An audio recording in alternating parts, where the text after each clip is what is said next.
civilpe.net. So finally, let's calculate that nominal moment capacity of this section. Using moment equilibrium, we can calculate the moment capacity by either taking our section or our moments about the centroid of this compressive force or the centroid of this tensile force. In all actuality, you can take your moments about anywhere along this section, and you'll get the same answer.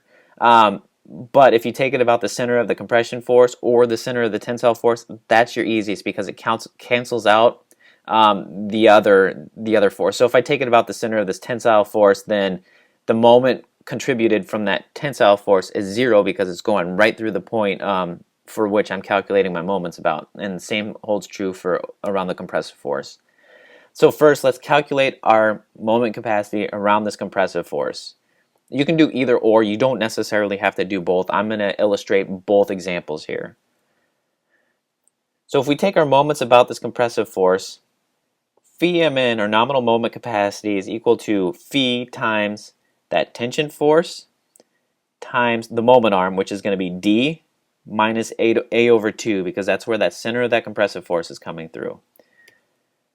So phi is equal to 0.9 for a tension-controlled section per ACI 9321. So we previously calculated that the strain in our steel puts us into that tension-controlled section zone per ACI, which means that our phi factor when we're calculating this is 0.9.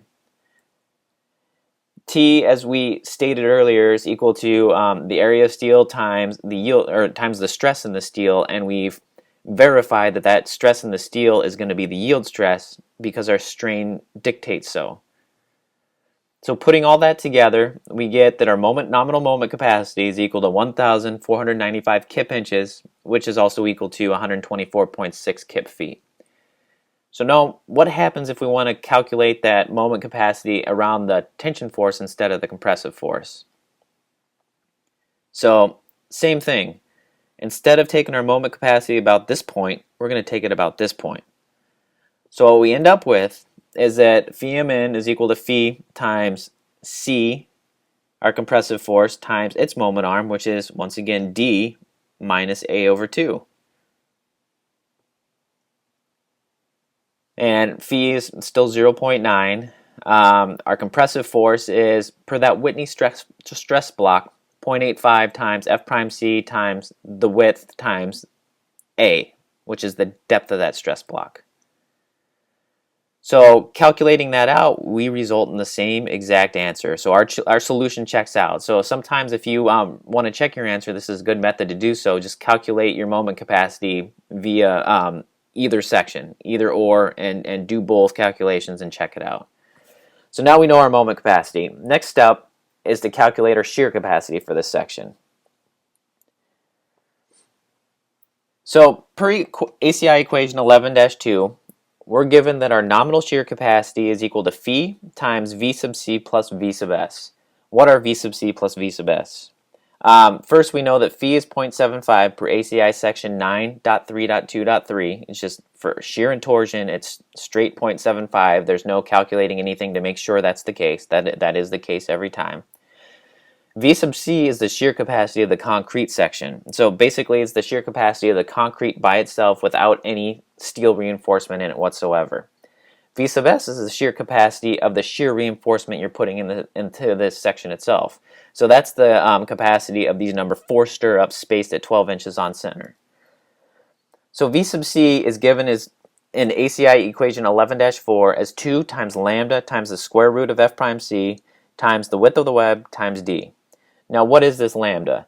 It's not going to come into play for us because the lambda is a modification factor for lightweight concrete. Basically, if you have different variations of lightweight concrete, you need to use a modification factor which lowers your shear capacity, and that's dictated through ACI section 8.6.1. So in our situation, V sub C, the shear capacity of the concrete, is taken as 2 times 1.0. Our lambda is equal to 1.0 because we're using normal weight concrete, times the square root of F prime C, which is 6,000 psi, times the width times the depth. So it calculates out to 40,200 pounds for the concrete section by itself. Now that takes us to the calculation for the steel, the stirrups in this section. Per ACI equation 11-15, the shear capacity of the steel is equal to the area of the stirrups at that section times the yield stress of the stirrups times the overall depth of the section divided by the spacing. Now the area of the stirrups at each section, imagine a crack going through this beam from left to right. That crack intersects that stirrup twice. So the area of steel at each section is going to be 2 times the area of a single number 4 bar. So that comes out to be 0.4 inches squared. So our steel strength is equal to 0.4 inches squared times 60,000 psi times the depth, 21.625 inches, divided by 12 inches, giving us a grand total of 43,250 pounds. So now we need to combine this to figure out phi Vn, the nominal shear capacity of our section. So phi Vn is equal to phi times Vc plus Vs. Phi is 0.75 for us. Add those two together, multiply it out, we get a nominal shear capacity of 62,600 pounds, or 62.6 kips. So there it is. We've calculated the nominal moment capacity and the nominal shear capacity for this rectangular concrete section per ACI 3-1802. If you have any questions or comments, feel free to email me at info@civilpe.net, and for more information and more videos, check us out on the web at http://www.civilpe.net.